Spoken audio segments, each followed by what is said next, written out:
Welcome back. You're watching FBC Sports. As mentioned earlier, Ilyas Delana was the center of attraction today. The champion Paralympian was shocked to see the number of people who turned out to celebrate his win. Indra Singh was there.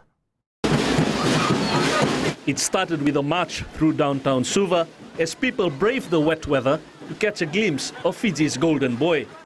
Ilyas Delana had already received the hero's welcome yesterday when he touched down in Nandi. But today, it went to another level. Just thinking coming and sit down and have a tea and say thank you, congratulations. But as the government of the day did this, I think I will never forget it in my whole life.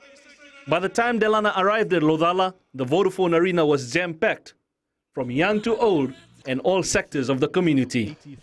This newfound stardom will surely change Delana's life forever. I just like to be simple and like others, just walk around, say hi.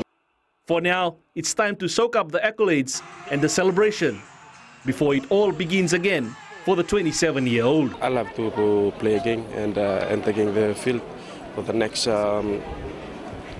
Olympic in Rio. Set my focus now on next year's Afro Games and the World Championships. And let's see, maybe for the next Olympics. A truly special man, our hero, our golden boy. And not in recent time has Fiji had a hero who they could look up to, not because he is a special athlete, but because he is special to Fiji and all its people. Indra Singh, FBC Sports. Ilyas Delana has not only put Fiji on top of the sports world, but has set an example for us all. This was one of the messages delivered by the government during today's celebrations. The Olympics is where heroes are made. The Paralympics is where heroes come. This saying was complemented by a powerful yet simple message delivered by the President of Fiji, Ratu Epeli Nailatikau. You have also made a special group of people extremely proud. And today, I take confidence in suggesting that the rest of us in Fiji should change our perception towards persons with special needs, because it has taken a person with special needs to bring glory and honor to the country. The government says the win by Delana is something special for Fiji and its people. Our celebration of your achievement is uniting our country in a way that happens rarely in our lifetimes. Delana is now a national icon and truly the golden boy of Fiji, as his feat has united the country regardless of race, color or creed. The celebrations will come to an end, but the legacy of the 27-year-old will remain in our hearts forever.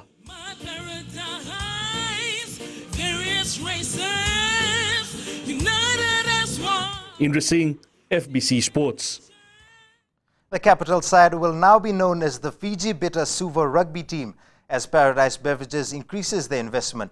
Meanwhile, marketing manager Joe Roden has a message to FRU on why it's hard for rugby to find sponsors. Shelvin Chand has more. It's a boost for Suva Rugby as most teams in the Fairbrother Challenge are still struggling to get finances together. The sponsor's message was simple. That when you give sponsorship, you want managers back. If we don't get it, then we'll take that money and give it to Fiji Time, Fiji Sun, FBC and advertise. That's what sponsorship is all about. And I think that's one of the reasons why Fiji Rugby Union is finding it hard to get sponsors. Nandronga has set a stranglehold on the Fairbrother for 15 games now, meaning this is their third year defending the coveted silverware. There is belief that Suva could be the only team to wrestle it away. I believe Suva Rugby Union, the Suva team, is probably the only team that can take the Fairbrother trophy away from Nandronga. That's one of the reasons why we have sponsored the Escort team. We sponsored the Escort team for $10,000. Suva has been gearing to go head-on against the Stallions despite they have to wait another week and let Northland have a go. The sponsorship will be great to assist us, the Fiji Bitter Suva, in preparation for the important challenge. And we will do our best to win this prestigious silverware. This is a busy weekend for Suva Rugby with the Escort Shield finals between Army and Navy, and following that, they have to prepare for Nandronga. The sponsorship will surely help Suva. Shelvin Chand, FBC Sports. Tension is high as teams build up to this weekend's Fiji National Rugby League Vodafone Cup finale. The 2010 champs, the Roosters, have tasted victory, while the Bulldogs want to add more bite to their game. So who will it be? Aksita Tale takes it to the captains. They may be friends off the field, but when it comes to the battle, these two men are foes. The Nandi-based Roosters are counting on the experienced side when they meet the Bulldogs on Saturday. Yes, I've told the boys that we can take this year's Vodafone Cup for the second time. And we will prove it on Saturday, that we are a strong team and force to reckon with. Meanwhile, the Bulldogs have their own tricks to trounce the Roosters. Our defense has always been the integral part of our team. Probably in the last couple of games, our backline has really stepped up in terms of attack and putting points on the board. And that's how we're going to work out on Saturday. Only one of these two captains will be holding the esteemed title as this year's champions. Who will it be will only be known when the dust settles at Burkhurst Park on Saturday afternoon. Akusita Tale, FBC Sports. Bulldogs up against the Roosters. Now that's a game worth looking forward to. That's it for Sports Tonight.